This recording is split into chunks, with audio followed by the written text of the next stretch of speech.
আসসালামু আলাইকুম ওয়া রাহমাতুল্লাহ। আশা করছি আপনারা সবাই ভালো আছেন। আজকে আমরা খুবই গুরুত্বপূর্ণ একটা বিষয় দেখব, সেটা হচ্ছে বুকমার্ক। তো আমরা পরবর্তীতে আপনাদেরকে যে ইনফরমেশনগুলো দেয়া হবে সেই ইনফরমেশনগুলো যাতে সুন্দরভাবে গুছিয়ে সাজিয়ে রাখতে পারেন তার জন্যই বুকমার্কটা খুবই প্রয়োজনীয়। তো বুকমার্ক করলে কি হবে দেখেন, আমি এখানে বুকমার্ক করা আছে আমার মার্কেট অলের ভিতরে, মার্কেট প্লেসের যে অ্যাকাউন্টগুলো সেইগুলো রাখছি, সোশ্যাল মিডিয়ার ভিতরে সোশ্যাল মিডিয়ার যে অ্যাকাউন্টগুলো সেইগুলো রাখতে পারছি। তো এইভাবে করে প্রত্যেকটা জিনিস সুন্দর করে সাজিয়ে রাখার নামই হচ্ছে, এভাবে করে রাখতে পারলে কাজের সুবিধা হবে এবং পরবর্তীতে আপনাদেরকে যে কোনো ইনফরমেশন খুঁজে পেতে সহায়ক ভূমিকা পালন করবে। তো আমরা আসলে এই বুকমার্কটা কিভাবে করব আসেন আমরা প্রথম থেকে দেখার চেষ্টা করি। প্রথমে এই বুকমার্কটা করতে গেলে প্রথমে যেটা করতে হবে সেটা হচ্ছে অবশ্যই আপনার ব্রাউজারে একটা জিমেইল লগ ইন করা থাকতে হবে। সেই জিমেইলের আন্ডারেই আপনার ওখানে সেভ হবে। সুতরাং প্রথমে হচ্ছে সেই একটা নির্দিষ্ট পরিমাণ জিমেইল লগ ইন করতে হবে। তো জিমেইল দেখতে পাচ্ছেন আমার এখানে একটা জিমেইল লগ ইন আছে, আর জিমেইল লগ ইন থাকার পরেই এই ফিচারটা আমরা নিতে পারবো। তো দেখেন এখানে যেহেতু লগ ইন আছে, ওপরে আরেকটা ছোট ইমেজ দেখা যাচ্ছে। এই ইমেজের এখানে যদি ক্লিক করি তাহলে দেখতে পাচ্ছেন এই ইমেইলের আন্ডারে আমি কতগুলো ক্রোমের ব্রাউজার আলাদা আলাদা করে ব্রাউজার ক্রিয়েট করে রাখছি। তো ব্রাউজার কিভাবে ক্রিয়েট করবেন এটা আমি শেষের দিকে দেখানোর চেষ্টা করব। তো এই ব্রাউজার ক্রিয়েট করার পরে আপনারা সেই ইনফরমেশনগুলো বা এই বুকমার্কটা কিভাবে সেভ রাখবেন সেটা সেভ রাখার জন্য সিঙ্ক ইজ অন এই অপশনটাতে অন করে রাখবেন। তো ডিফল্টে এটা অফ থাকে, এটা অন করে রাখবেন। অন করে রাখলে সেটা পরবর্তীতে আপনি অন্য কোনো ল্যাপটপে বা অন্য কোনো ফোনে যখনই আপনি এই জিমেইলটা লগ ইন করবেন সেখানে এই বুকমার্কটা আপনার সেভ হিসেবে পাবেন এবং সেখান থেকে কাজগুলো মিটিয়ে নিতে পারবেন। তো এইটা করার জন্য প্রথমে যেটা আমি বললাম সেটা হচ্ছে আপনাকে জিমেইলটা লগ ইন করা লাগবে। এখন আসেন আমরা যে কোনো জিনিস কিভাবে বুকমার্ক করব। এখন এই যে ইন ভিডিও আছে, তো ইন ভিডিও আমি চাচ্ছি এই ইন ভিডিওর যে ড্যাশবোর্ড এইটা আমার বুকমার্ক করে রাখবো। তো বুকমার্ক দেখতে পাচ্ছেন এটা অলরেডি আমার বুকমার্ক আছে। যেহেতু বুকমার্ক আছে আমি নতুন আরেকটা পেজ বুক সেভ করে আপনাদেরকে দেখাই। সেটা হচ্ছে আমি যদি এই পেজটা সেভ করতে চাই তাহলে দেখতে পাচ্ছেন এখানে যে তারা চিহ্ন আছে, এই তারার উপরে ক্লিক করলে বুকমার্ক দিস ট্যাব, এই ট্যাবটা সেভ হবে, বুকমার্ক করতে পারবো। তো এটাতে ক্লিক করার পরে যেটা আসছে দেখেন, এটাকে আমার দেখাচ্ছে যে এই যে একটা ফোল্ডার, কোন ফোল্ডারের আন্ডারে এটা সেভ হবে। তো ফোল্ডারের এখান থেকে আপনারা চাইলে যখন অনেক বেশি ফোল্ডার থাকবে তখন বিভিন্ন ফোল্ডারের আন্ডারে কোন ফোল্ডারের আন্ডারে আপনারা সেভ করতে চাচ্ছেন সেটাও সিলেক্ট করে দিতে পারবেন। এখন ধরে নিলাম আপনাদের কোনো ফোল্ডার নাই, সেক্ষেত্রে কিভাবে ফোল্ডার ক্রিয়েট করবেন দেখেন, চুজ অ্যানাদার ফোল্ডার। এখানে আসার পরে দেখতে পাচ্ছেন যে বিভিন্ন ধরনের ফোল্ডার আমাদের আছে। তো এখানে দেখেন আমরা যদি ইউটিউব কোর্স আছে, তো ইউটিউব আমরা চাচ্ছি এটা ইউটিউব কোর্সের আন্ডারে দিতে। তা ইউটিউব কোর্সের আন্ডারে দিয়েও আমি সেভ দিলে এখন ইউটিউব কোর্সের আন্ডারে যে ফোল্ডারটা আছে সেই ফোল্ডারে আমার সেভ হবে। আমি চাচ্ছি নতুন করে আরেকটা ফোল্ডার আপনাদেরকে ক্রিয়েট করে দেখাতে, সেক্ষেত্রে কোন অপশন, এই যে নিউ ফোল্ডার। তো নিউ ফোল্ডারে কি করবেন, আমি দিলাম ইন ভিডিও বলে সেভ করলাম, দিলাম এইটা, এবার সেভ করলাম। তো সেভ করার পরে সেইটা কিভাবে খুঁজে পাবো, নতুন ট্যাবে যখন আসব তখন এখান থেকে আমাকে খুঁজে নিতে হবে। এই যে অল বুকমার্ক, এখান থেকে আসার পরে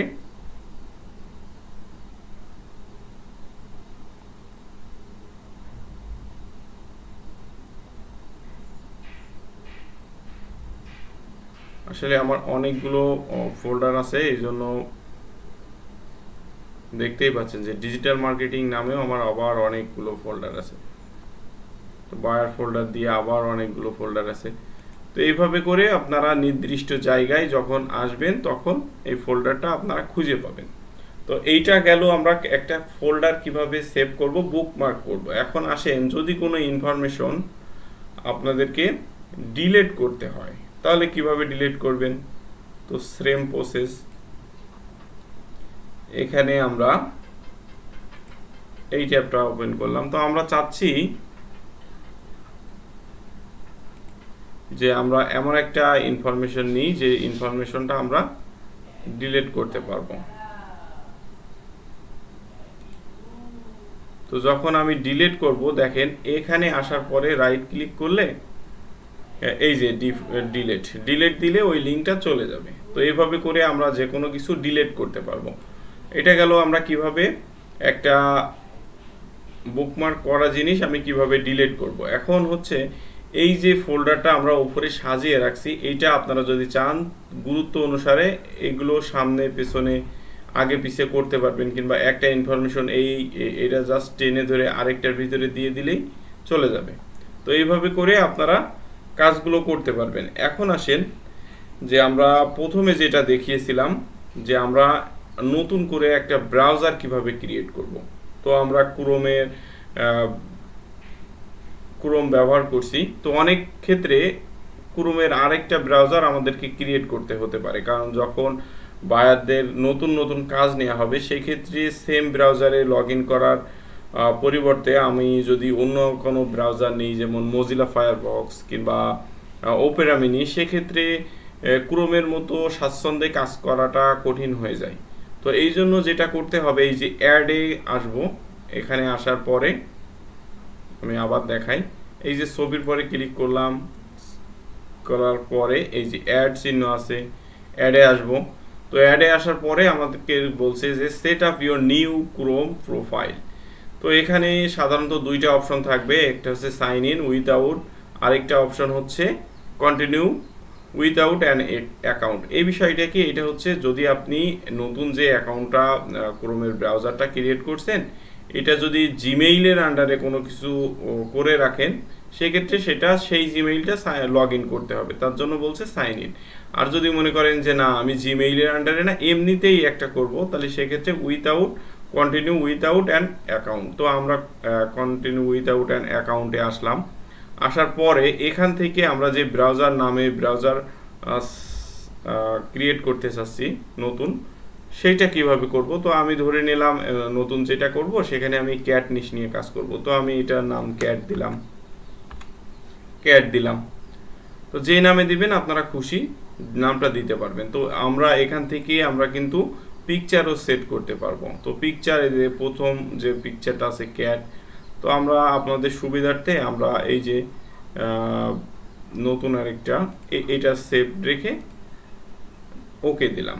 ওকে দেওয়ার পরে এই যে ডান বলে আমরা যখন ক্লিক করলাম অটোমেটিক্যালি আরেকটা ব্রাউজার হয়ে গেল। এখন আপনি এই ব্রাউজারে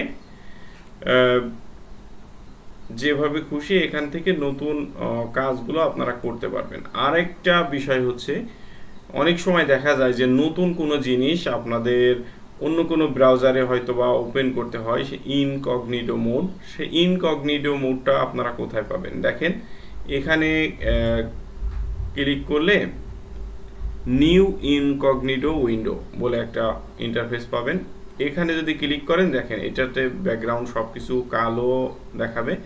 এখানে আপনারা যদি চান আপনাদের ইনফরমেশনগুলো যে কুকিজগুলো সেটা সেভ থাকবে না, তাহলে এইভাবে আপনারা নতুন একটা ইনকগনিটো মোড ওপেন করে সেখান থেকেও আপনাদের কাজগুলো করে নিতে পারবেন। তো আসলে যে বিষয়গুলো আপনাদেরকে দেখালাম প্রত্যেকটা বিষয়ে আমাদের কাজ করতে গেলে তখন আমাদের কাজে লাগবে। সুতরাং আশা করব এই বিষয়গুলো আপনারা একবারে জায়গা দুইবার দেখবেন। আর তারপরেও যদি আপনাদের কোনো সমস্যা হয় তাহলে অবশ্যই আমাকে জানাবেন, আমি আর একটু ডিটেলসে কিংবা সেই জিনিসটা একটু ভেঙে বোঝানোর চেষ্টা করব। তো আশা করছি এই ভিডিওটা আপনাদেরকে হেল্পফুল হবে কাজের জন্য। তো আপনারা অবশ্যই এই ভিডিওটা দেখার পরে এখান থেকে আপনারা যদি কোনো উপকৃত হয়ে থাকেন তাহলে অবশ্যই সেটা জানাবেন, কিংবা যদি বুঝতে পেরে থাকেন সব কিছু তাহলে অবশ্যই কমেন্ট করে জানাবেন যে ভাইয়া আমরা বুঝতে পেরেছি। তো আজকে এই পর্যন্ত, ইনশাল্লাহ অন্য দিন অন্য টপিকে আপনাদের সাথে আবার কথা হবে। আসসালামু আলাইকুম ওয়া রাহমাতুল্লাহ।